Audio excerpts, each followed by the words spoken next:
भीष्म पिता महान है अपनी प्रतिज्ञा का हवाला देते हुए पापियों के साथ दिया और पांडवों को हानि पहुंचाने का प्रयास किया।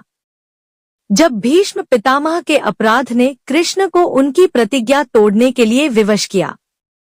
यह कहानी जितनी सिंपल और सहज दिखती है, अगर इसे समझने बैठो तो उतनी ही जटिल और पेचीदा है। कुरुक्षेत्र के युद्ध के दौरान जब अर्जुन अपने समक्ष प्रतिद्वंदी के रूप में अपने ही पितामह को देखकर घबरा जाता है और उनका वध करने से पीछे हट जाता है, तब स्वयं श्री कृष्ण उसे जीवन की वो सच्चाई बताते हैं जो वाकई किसी भी व्यक्ति के मस्तिष्क को खोलने का काम कर सकती है।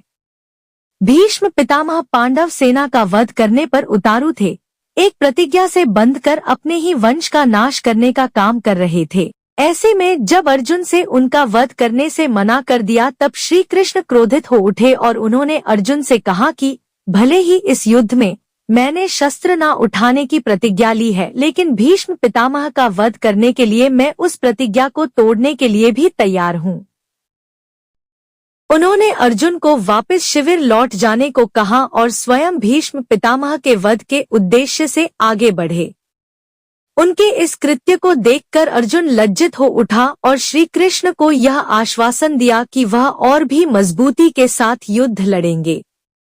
इस दृश्य को स्वयं भगवान शिव और माता पार्वती भी देख रहे थे।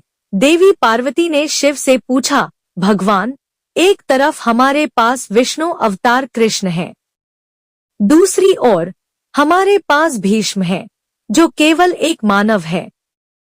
एक सामान्य सा मनुष्य स्वयं भगवान के संकल्प को कैसे तोड़ सकता है? यह कौन सी पहेली है?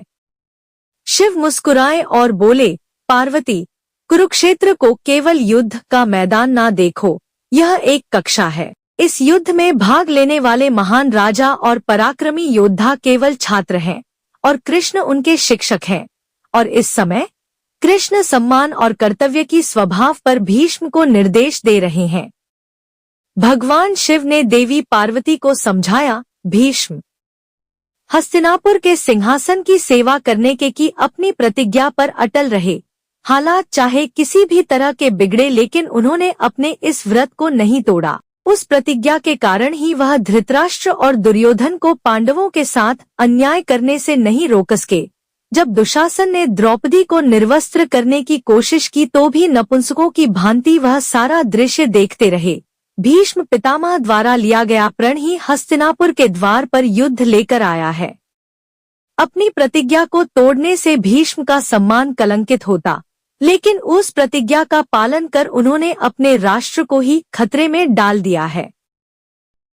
भगवान शिव ने पार्वती से कहा, अगर व्यक्तिगत सम्मान न्याय का उपहास करता है तो वह बेकार है, अगर वह धर्मी आचरण की नैतिकता के खिलाफ जाता है तो वह बेकार है, अगर व्यक्ति सम्मान की वेदी पर निर्दोष लोगों की बलि दी जाती है तो वह बेकार है, अगर यह बुराई को मजबूत करने का काम करता है तो भी वह बेकार है। जब व्यक्तिगत मान पूरी तरह व्यर्थ हो जाए तो उसे कर्तव्य के यज्ञ में झोंक देना चाहिए। यही शिक्षा स्वयं अर्जुन ने भीष्म पितामह को दी थी। इतना ही नहीं, सभी अच्छे शिक्षकों की तरह वह स्वयं उदाहरण बनकर उस सीख का नेतृत्व कर रहे हैं। जब कृष्ण ने देखा कि युद्ध में निहत्थे रहने का उनका प्रण अधर्म की जीत का कारण बन सकता है तो उन्होंने उस प्रतिज्ञा को, उस शपथ को तोड़ने में जरा भी देर नहीं की। उन्होंने यह नहीं सोचा कि इतिहास उनके विषय में क्या सोचेगा, उन्होंने केवल मौजूदा स्थिति को देखकर यह निर्णय लिया है।